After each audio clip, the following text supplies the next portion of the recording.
Hello everyone, welcome to India's first property review and sales channel team moment Chawla. आज के इस video में हम नोएडा के एक प्रोजेक्ट को कवर करेंगे। प्रोजेक्ट है गोदरेज वुड्स, सेक्टर 43 नोएडा में ये प्रोजेक्ट लोकेटेड है। इस वीडियो को स्टार्ट करने से पहले अगर आप लोगों को मेरा कंटेंट पसंद आ रहा हो तो चैनल को प्लीज़ सब्सक्राइब करें, वीडियोज़ को लाइक करें और अपने फ्रेंड फैमिली में जितना हो सके इस चैनल को शेयर करें।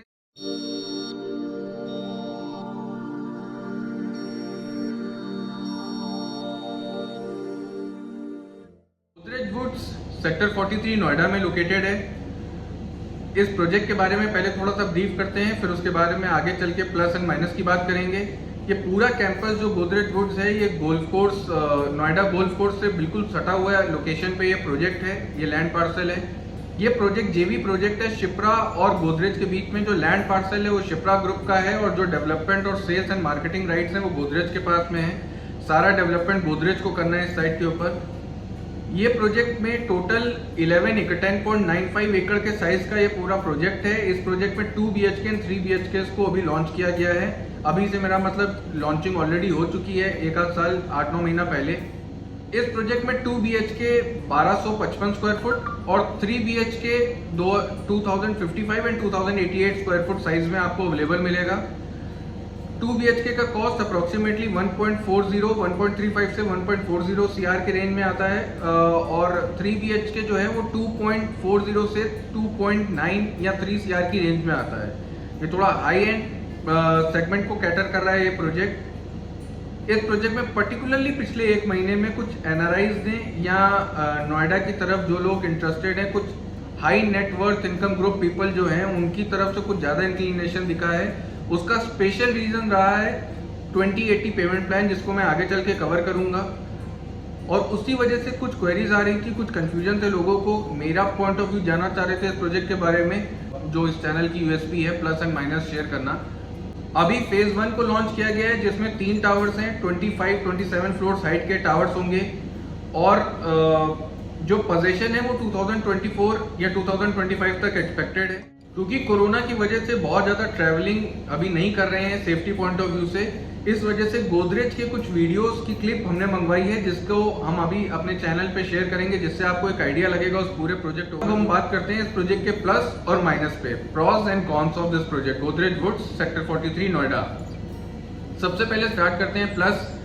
सबसे पहला हाईलाइट है Godrej as a brand. Godrej एक बहुत रेप्यूटेड ब्रांड है, सिर्फ रियल एस्टेट पे डिपेंड नहीं है और भी मल्टीपल सिटीज में इनकी प्रेजेंस है। पुणे में, बॉम्बे में, बैंगलोर में, अलग अलग लोकेशंस में एक्टिव है। कस्टमर का एक बहुत अच्छा फीडबैक है इस प्रोजेक्ट, इस कंपनी, इस ब्रांड को लेके। हालांकि महंगे जरूर, उस लोकेशन में और भी प्रोजेक्ट से अगर आप कंपेयर करेंगे तो इसके प्रोजेक्ट्स महंगे जरूर होते हैं, लेकिन कुछ एक यूनिक USP होती है उस प्रोजेक्ट की और लोगों को एक ट्रस्ट, एक कॉन्फिडेंस है कि अगर गोदरेज ने बोला 2024 या 25 में दे देंगे तो फिर वो 24 या 25 में मिल जाएगा। कंस्ट्रक्शन क्वालिटी भी अच्छी होगी और किसी तरीके का कस्टमर को कॉम्प्रोमाइज नहीं करना पड़ेगा या चीटेड फील नहीं होगा कि बुकिंग से पहले जो चीजें टर्म्स कंडीशन या प्रॉमिस किए गए थे वो सारे इंटैक्ट फुल जब पोजीशन मिलेगा तो सब वैसे का वैसे सब पे टिक बॉक्सेस पे टिक लगा होगा। तो सारी चीजें, गोदरेज ब्रांड एक अपने आप में बहुत रेप्यूटेड ब्रांड है। सेकेंड प्लस जो है वो लोकेशन। इस लोकेशन से दिल्ली के posh area, south Delhi, Kalindi Kunj, Greater Kailash आप बहुत इजीली एक्सेस कर सकते हैं। ड्राइव टाइम बहुत ज़्यादा 15-20 मिनट से ज़्यादा का ड्राइव टाइम नहीं लगेगा इन लोकेशन पे पहुंचने के लिए।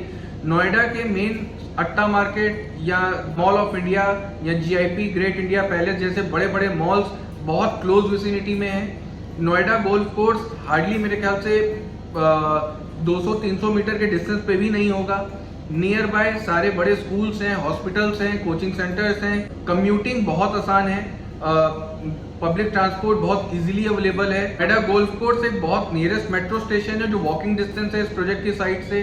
बोटेनिकल गार्डन का मेट्रो स्टेशन अप्रॉक्सीमेटली यहाँ से बहुत ज़्यादा होगा तो 1.4 1.5 किलोमीटर के डिस्टेंस पे होगा। तो ओवरऑल लोकेशन बहुत अच्छी है इस प्रोजेक्ट की, वाइड रोड्स हैं और ट्रैवलिंग में बहुत ज़्यादा टाइम नहीं लगने वाला है। कहीं भी अगर किसी भी एरिया में ट्रैवल करना है, towards Delhi also, towards Noida also, towards Akshardham temple की तरफ निकल रहे हैं, तो कहीं भी जाने में कोई बहुत ज़्यादा प्रॉब्लम नहीं फेस करने वाले हैं। बहुत अच्छी लोकेशन पे ये प्रोजेक्ट है और सारी बेसिक एम्यूनिटीज इसके आसपास में है, क्योंकि ऑलरेडी एक डेवलप लोकेशन है, डेवलपिंग लोकेशन नहीं है। तीसरा, जो 3 BHK हैं 2055 या 2088 स्क्वायर फुट के, साइज बहुत अच्छा है फ्लैट्स का, बालकनी साइज बहुत अच्छा है फ्लैट्स में, रूम साइज बहुत अच्छे मिलेंगे।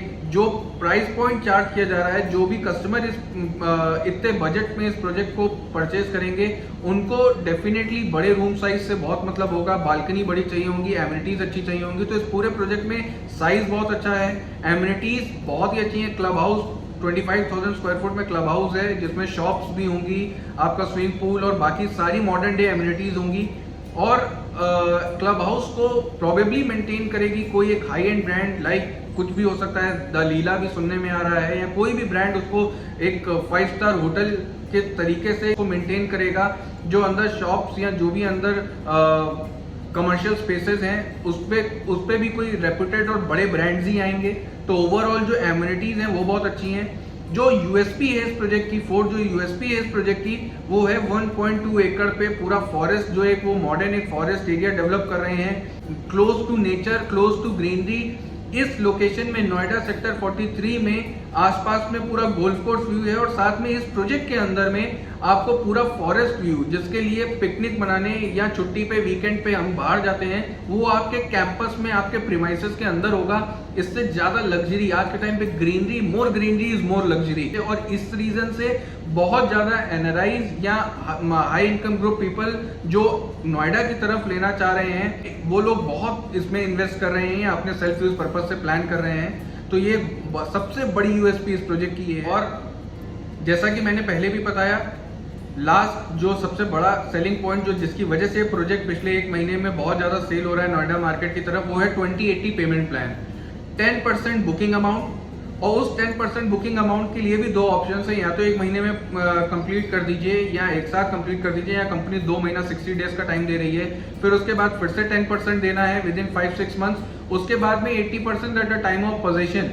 ये बहुत बड़ा रिलीफ है कोविड में। अगर कोई कस्टमर, वैसे तो इस ब्रैकेट के जो कस्टमर्स हैं उनको 2080 पेमेंट प्लान से बहुत ज़्यादा फर्क नहीं पड़ने वाला है, लेकिन फिर भी क्या बुरी बात है अगर 20% दे के हम एक इतनी बड़ी प्रॉपर्टी के ओनर हैं और 80% हमको तभी देना है जब हम शिफ्ट कर जाएं। सबसे बड़ा एडवांटेज ये है कि अगर कोई लोन अप्लाई कर रहे थे और 20% की सेविंग्स हैं अभी अपने पास, तो 20% से हमने बुक करा दिया और बाकी का 80% तभी जब हमको घर शिफ्ट होने का टाइम, लगभग हम 3 या 4 महीना या 2 महीने के अंदर जब घर में शिफ्ट होंगे, उससे पहले ही हमारी EMI स्टार्ट होंगी या लोन का प्रोसीजर स्टार्ट होगा। तो this is the biggest USP अभी 2080 का पेमेंट प्लान, जो कंपनी ने पहले प्लान किया था 20th ऑफ जून तक, फिर बढ़ा के 25th ऑफ जून तक कर दिया, और मेरा ये मानना है कि शायद ये 30th ऑफ जून तक जाएगा और 1st ऑफ जुलाई से डिसकंटिन्यू हो जाएगा ये पेमेंट प्लान। तो जो भी लोग इंटरेस्टेड हैं वो डायरेक्ट कंपनी को या मेरी टीम के थ्रू इस पेमेंट प्लान के थ्रू बुकिंग कराना चाहते हैं तो करा सकते हैं।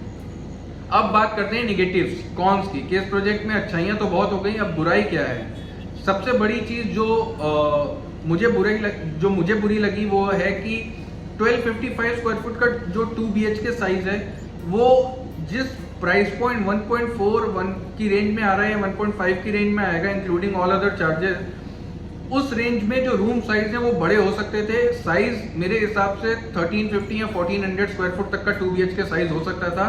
1255 एंड 2055, 1255 2 BHK, 2055 3 BHK, ये बीच का जो गैप बहुत बड़ा है, 2 BHK कुछ ज़्यादा ही छोटा है। सेकंड, इस समय मार्केट में रेडी टू मूव प्रोजेक्ट्स की बहुत ज़्यादा डिमांड है। रेडी टू मूव प्रोजेक्ट इसीलिए क्योंकि बहुत सारे कस्टमर्स के मन में डाउट्स हैं कोरोना पैंडेमिक को देख के कि बड़े बड़े ब्रांड्स फाइनेंशियल लॉसेस उनको इनकर बियर करने पड़ रहे हैं, सेल में प्रॉब्लम हो रही है, बहुत ज़्यादा कस्टमर्स मार्केट में नहीं निकल के आ रहे हैं, तो उस वजह से कहीं प्रोजेक्ट में डिले ना हो, बनते बनते रुक ना जाए, इस तरीके के कई डाउट्स हैं। लेकिन क्योंकि ये गोदरेज ब्रांड है जिसकी एक बहुत रेपुटेशन, एक गुडविल ऑलरेडी इस्टेब्लिश है, तो मुझे लगता नहीं है प्रॉब्लम होनी चाहिए। लेकिन फिर भी क्योंकि ये अंडर कंस्ट्रक्शन प्रोजेक्ट है और ये 11 एकर्स का प्रोजेक्ट है, जिसमें से अभी सिर्फ फेज 1 लॉन्च हुआ है, तो पूरे प्रोजेक्ट को कंप्लीट होने में 7 से 8 साल का टाइम लगने वाला है। तो आसपास में 6-7 साल आसपास कंस्ट्रक्शन दिखता रहेगा। 25 के आसपास में अगर वो शिफ्ट होते हैं, शिफ्ट करने का प्लान करते हैं, तो उनको पूरा प्रोजेक्ट रेडी नहीं मिलेगा 2025 तक, कुछ part of that project he ready मिलेगा। और तीसरा पॉइंट इसी से लिंक्ड है, क्योंकि जैसा पेंडेमिक चल रहा है, तो मुझे लगता है इस स्केल के प्रोजेक्ट को एग्जीक्यूट करने के लिए कुछ चैलेंजेस कंपनी को फेस करने पड़ेंगे और हो सकता है टाइमलाइन में 6-8 महीने का ऊपर नीचे भी हो, क्योंकि लॉकडाउन 2 बार हो चुका है, थर्ड वेव भी एक्सपेक्टेड है। पता नहीं ये वायरस कब तक चलेगा और किस तरीके के इम्प्लीकेशंस होंगे। तो इन सब फैक्टर्स को देखते हुए प्रोजेक्ट को एग्जीक्यूट कर पाना समय से विद ऑल प्रोमिसेस और सारी चीजें, कॉस्ट को कंट्रोल करना, ये सारी चीजों पे बिल्डर को बहुत मेहनत करनी पड़ेगी।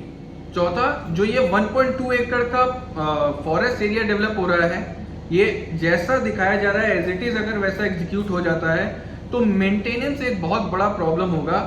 उन लोगों को ये प्रॉब्लम जरूर हो सकती है जो अभी ले रहे हैं और शिफ्ट 6 साल 7 साल 8 साल बाद करेंगे।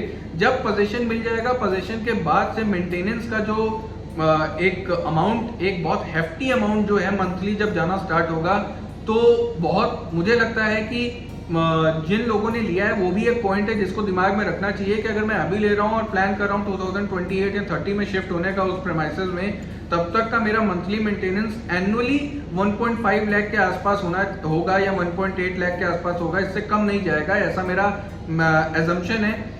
ऐसा बिल्डर की तरफ से कोई पॉइंट रेज नहीं किया गया मेरा, क्योंकि इस तरीके का एमिनिटीज इस प्रोजेक्ट में है। एमिनिटीज बहुत बड़ी हैं, बड़े बड़े क्लब हाउस और बड़े पार्क, बड़ा फॉरेस्ट एरिया, इन सब की एक मेंटेनेंस आएगी और इस मेंटेनेंस को बियर करना इसके लिए बिल्डर, क्योंकि जो थर्ड पार्टी आ रही हैं जो इस पूरे कॉमन एरियाज को, क्लब हाउस को मेंटेन करेंगे, वो भी एक हाई एंड ब्रांड्स हैं, 5 स्टार होटल्स को रन करते हैं, तो मेंटेनेंस एक बहुत बड़ा वाइटल रोल प्ले करने वाला है ऐसे प्रोजेक्ट में। और मेंटेनेंस कॉस्ट थोड़ी ऑन हायर साइड होगी कंपेयर टू बाकी के जो अदर प्रोजेक्ट उस लोकेशन में चल रहे हैं। ओवरऑल ये हो गए प्रॉज एंड कॉन्स। ओवरऑल इस प्रोजेक्ट को मैं स्ट्रॉन्ग 4 आउट ऑफ 5 की रेटिंग देना चाहूंगा, क्योंकि गोदरेज ब्रांड बहुत बड़ा ब्रांड है। जितने भी चैलेंजेस हैं, मुझे लगता है उन सभी चैलेंजेस पे कंपनी ने पहले से ही वर्किंग करी होगी, पहले ही से सारे पॉइंट्स सोचे होंगे, उसके बाद इस प्रोजेक्ट को एग्जीक्यूट या लॉन्च किया गया है। और इन कमिंग फ्यू इयर्स और भी टावर्स इसमें लॉन्च होने हैं और जैसे जैसे लॉन्चिंग होगी phase wise position hand over करते रहेंगे। और बहुत रेप्यूटेड, फाइनेंशियली बहुत स्ट्रॉन्ग ब्रांड है गोदरेज। और पेंडेमिक के बाद जब लॉकडाउन फर्स्ट अनलॉक हुआ था इंडिया में, तो रियल एस्टेट सेल्स में अचानक से एक बहुत तेजी पाई गई थी, बहुत तेजी से लोगों ने आए थे और लोगों ने इन्वेस्टमेंट किया था अपने घर खरीदने के लिए या इन्वेस्टमेंट पर्पज से। तो गोदरेज ने की भी सेल्स पिछले कुछ 8-9 महीने में बहुत अच्छी रही हैं, क्योंकि लोगों को ट्रस्ट है और अब फिल्टरेशन होता जा रहा है। जैसा कि मैं हर मार्केट में, लखनऊ मार्केट में बात करता हूँ या अलग सिटीज अलग मार्केट में, लोगों को अब बहुत ज्यादा ऑप्शंस नहीं है कंफ्यूज होने के लिए। काम तो 20 बिल्डर कर रहे हैं एक शहर में, लेकिन उन 20 में ऑटोमेटिकली काम की वजह से grade A, grade B, grade C, grade D, इस तरीके से फिल्टरेशन एक ग्रेड्स ऑलरेडी कस्टमर ने अपने मन में बांध लिए हैं। और उस हिसाब से गोदरेज मेरे हिसाब से highest grade A rank builder में आएगा। इसी वजह से सेल्स करना या लोगों के मन में कॉन्फिडेंस या ट्रस्ट जनरेट करना कोई बहुत बड़ी बात नहीं है, बहुत आसान है। अगर लोगों को विश्वास है तो पैसा देने में किसी को प्रॉब्लम नहीं है।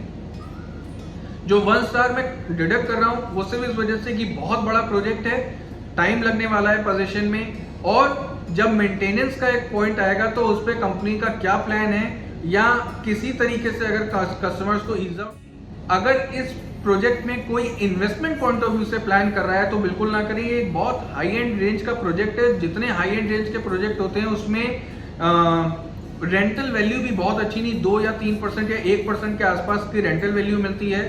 और इन्वेस्टमेंट करके जो चीज आज 1.5 करोड़ की है, आप एक्सपेक्ट करो 2.5 करोड़ की हो जाएगी आने वाले समय में, या 2 करोड़ की होगी, ऐसा बहुत मुश्किल चांसेस होते हैं। उस बजट रेंज में बहुत सारे ऑप्शंस खुल जाते हैं कस्टमर्स के लिए।